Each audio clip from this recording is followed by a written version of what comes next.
Hi there, welcome to the DFS Build NBA edition. We're doing a weekend show. We're not always doing weekend shows, but this one's a little bit interesting because Tyrese Haliburton seems to be legit questionable after exiting last game with a hammy issue.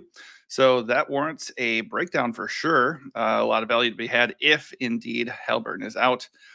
So yesterday, I was very much on the fade Jaden McDaniels train just because I did not think he was sustainable at what he was doing. That turned out to be a good play. Honestly, we handed out a lot of good plays across the board. Hopefully that helped you out.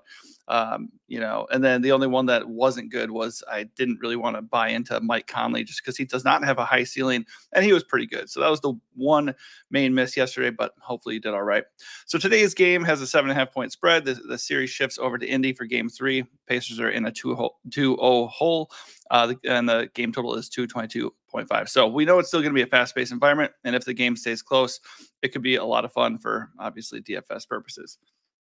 The big news, of course, is will Haliburton play? So if Haliburton is in, he remains a really good play, and not much changes as far as like how the usage goes across the Indiana team. But if he's out, that means a lot of nice value. Obviously, starting with TJ McConnell, who would probably get the start, and as a good permanent guy would be really nice. All right, let's get started over on the Boston side, though. Jason Tatum up top is the best play of the day. He has the best fantasy point projection. He offers the best ceiling, best floor, all that. So naturally, he's probably going to be the highest owned captain play. I have no problem with that. Just my main strategy across the board with Showdown slates is to not eat that chalk at captain. I have no issues with sliding Tatum over to utility and playing him there. Love him across the board. Don't mind eating that chalk in general at utility, but at captain, let's try to get a little bit different, be a little bit underweight on Tatum. Having said that, obviously he's going to project the best there. And if you are comfortable with your build, and you think you can get different in other spots, you can certainly still play Tatum at captain comfortably, especially if Haliburton's out. You can kind of do whatever you want.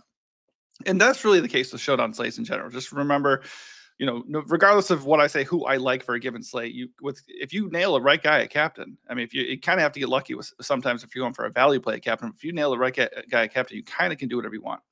All right, moving on. Jaylen Brown looks awesome. He could be really good leverage on Tatum if he pays off. Both these guys have been playing pretty well in the series. They kind of weren't needed in the last game just because it was a blowout. But Jaylen Brown, I was talking about it. I was saying he's been a little bit too quiet. At some point, he's going to blow up. And sure enough, 40 real points in the last game for 52 fantasy points. And that's just kind of how this works. Tatum is obviously the alpha for Boston, but every now and then he kind of defers and lets Jaylen Brown do his thing. And Jaylen Brown was absolutely cooking. 14 for 27 shooting, 4 for 10 out of 3, 51% overall. He really didn't do a lot else besides drop 40 points. But I mean, what do you have to do when you have a game like that? So I don't think that's going to happen again. So certainly if he's going to be super chalky, we can just keep paying up for Tatum and kind of ignore Jaylen Brown a little bit just because his price has come up to 9.4K and he's the second most expensive captain play on the board. No, that's not true. Third most expensive captain play. I'm just looking at Boston right now. But if Haliburton's out, that would be the case. He would be second most expensive. That said, Brown is a good play. Nothing wrong with him at all. He could be leveraged on Tatum just because he will be a little bit less owned and he's cheaper. But I'm not racing to go back to him just because recency bias might inflate his ownership a little bit. One play I really like for Boston at utility and perhaps even a little bit at captain is Derek White. He's only 8.2K. Decent price for a guy who's been cooking lately too. 39 plus fantasy points in 3 straight games, 42 plus fantasy points in each of the games in this series. So if this game stays close and the Pacers are going to keep, pushing the pace and we're going to get a lot of points here, I think Derek White is going to benefit greatly. So he's certainly in play.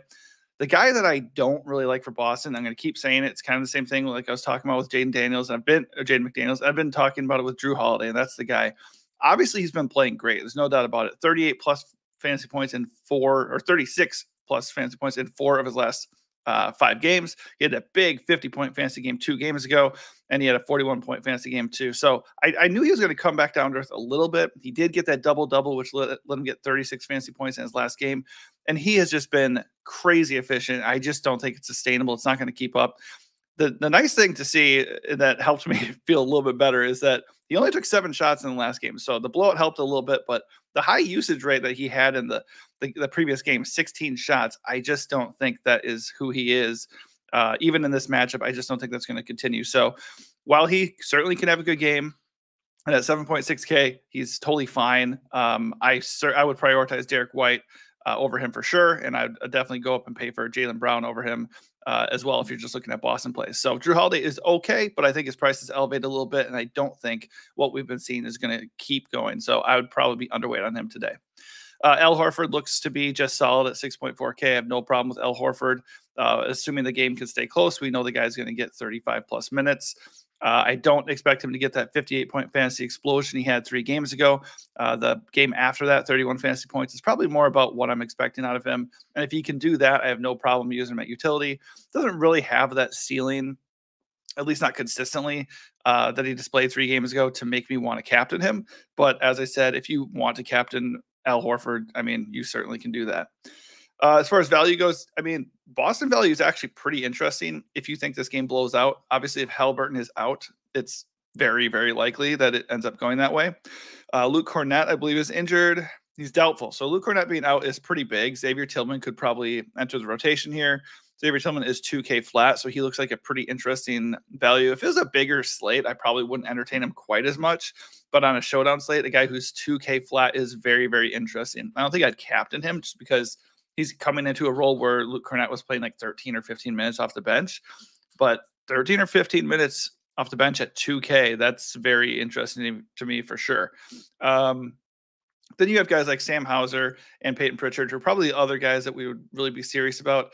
Although O'Shea Brissett played 12 minutes in the last game and had 11 fantasy points. So right along him and Xavier Tillman would be the 2 guys that would benefit the most from Cornett being out. And obviously Porzingis is already out too. So definitely both are worth a shot. Sam Hauser benefits a little bit too. He had 22 minutes last game. He's only 2.2K. So like I said, a lot of value to be had here for sure with the big men, with Boston and Cornett not playing this game most likely.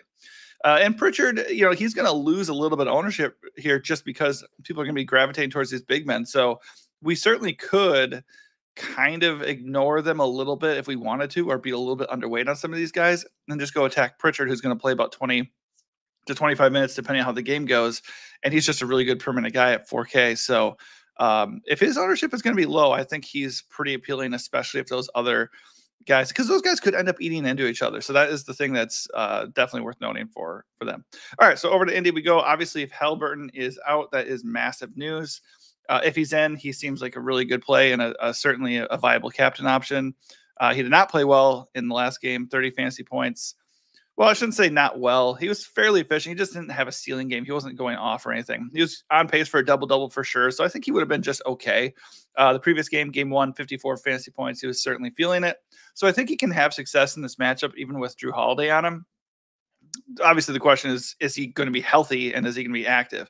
I think if he's in, there's a chance he could be pretty low owned just because Boston's not a good matchup. He's not super cheap, and he's not 100%. So if that's the case, I do have interest in Haliburton at captain for sure, and I don't mind him in utility. If he's out, we can boost everybody for the Pacers, obviously starting with Pascal Siakam. Miles Turner gets a boost too. Siakam would be the alpha here for sure at 9K. He would look really interesting in utility and would be a smash captain play. I really, really liked him in game 2 as a captain play. And he was hitting 28 real points, 37 fantasy points, but the game blew out. He only got 31 minutes. If he would have gone the full game and that game stayed competitive, he would have had a 50 burger, and we would have been doing pretty well. Miles Turner, to a lesser extent, we can go to. He did not have a good game too. I really liked him. He was one of my misses. Again, blowout impacted that a little bit, but he also had some foul trouble and he kept turning the ball over for some reason.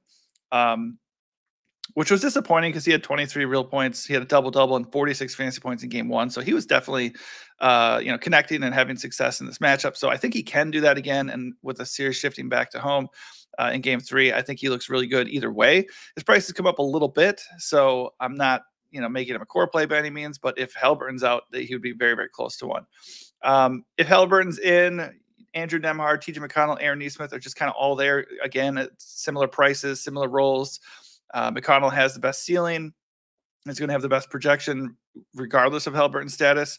Aaron Nesmith is the best value at 5K, and Nembhard is coming in at 6K. He's the most expensive option. So I'd probably rank them Nesmith, McConnell, Nembhard based on all that criteria.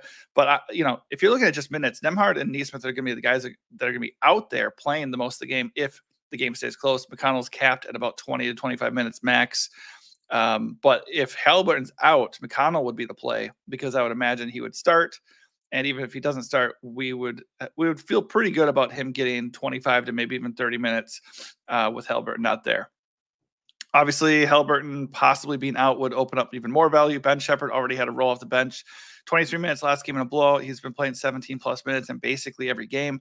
Not a good per minute guy, has not been super productive, but if he's already playing 17 or so minutes off the bench with Haliburton in, he would be a screaming value at 2.6K with Haliburton out. I don't know if I'd go as far as captaining him on this slate, but he would definitely be one of my favorite utility punts because he's just way too cheap for a guy who actually plays a good deal. Obi Toppin at 4.2K. Liked him last game. He wasn't that great. 11 points. He was fine. He just, he's going to play like 20 to 25 minutes max off the bench. If he's, really hitting his shots and the game stays close, he's viable. But I don't see him as an absolute must, especially with all this Boston value that we can look to. But he's totally fine if you get to him. Isaiah Jackson, great per minute guy. His minutes just are all over the place right now. He played 4 minutes in game 1, had no foul trouble or anything. He just didn't do anything and he just didn't use them. And then last game he played 17 minutes. So we can probably look to the blowout to explain that. So if you think it's going to be a blowout again, great per minute guy, really cheap, no problem with him. If you think it's going to be close, I'd probably shy away from him a little bit. And then you can just look at the end of the bench for the Pacers and just kind of think about who else could end up getting minutes here. But I'm not really feeling confident in any of those other guys. I would imagine they'd keep it tight just because these other guys are the ones that have been getting the burn in the playoffs to this point. So, yeah. So I'd mostly focus on McConnell, Nesmith, and Nembhard if Haliburton is indeed out. And obviously Ben Shepherd at 2.6K looks awesome as a value. I'm expecting Haliburton to play, though. Obviously, the season's on the line. Game 3 at home. He exited last game, but it was a blowout. So how injured is he really? My guess is not really that injured. So overall, my strategy is to lean into the Pacers here. I ran some lineups already using the lineup optimizer here, and it's pretty Boston heavy, which makes sense, I guess, just because they have the superior matchup and they're favored, and it's possible Haliburton might be out. So I'm just going to kind of deviate from that a little bit and focus on the Pacers, just because in general, if Haliburton's in, especially oddly enough, they would be less owned. If Haliburton's out, obviously Pacers are going to end up being pretty chalky just because the usage and value that all these guys are offering. So if he is out, I'm still going to be on Pacers anyways because I'm going to be eating some of that chalk because I don't see how you can't. But if he's in, that's where I really like the Pacers because I think you're gaining monster leverage on the field. I still want to eat that Tatum chalk. No problem with Tatum and the captain. Prefer him in utility. And then I want to keep going back to the Pacers. Siakam at captain looks great again. Turner at captain looks great again. And Haliburton, if he's in, at captain. If Haliburton's out, TJ McConnell might be my favorite captain play of the slate. All right. Hopefully this helps you out on this Saturday. Hopefully we can score a takedown. If helped you out in any way, please give this video a like and also consider subscribing to the channel. Thanks for watching and good luck.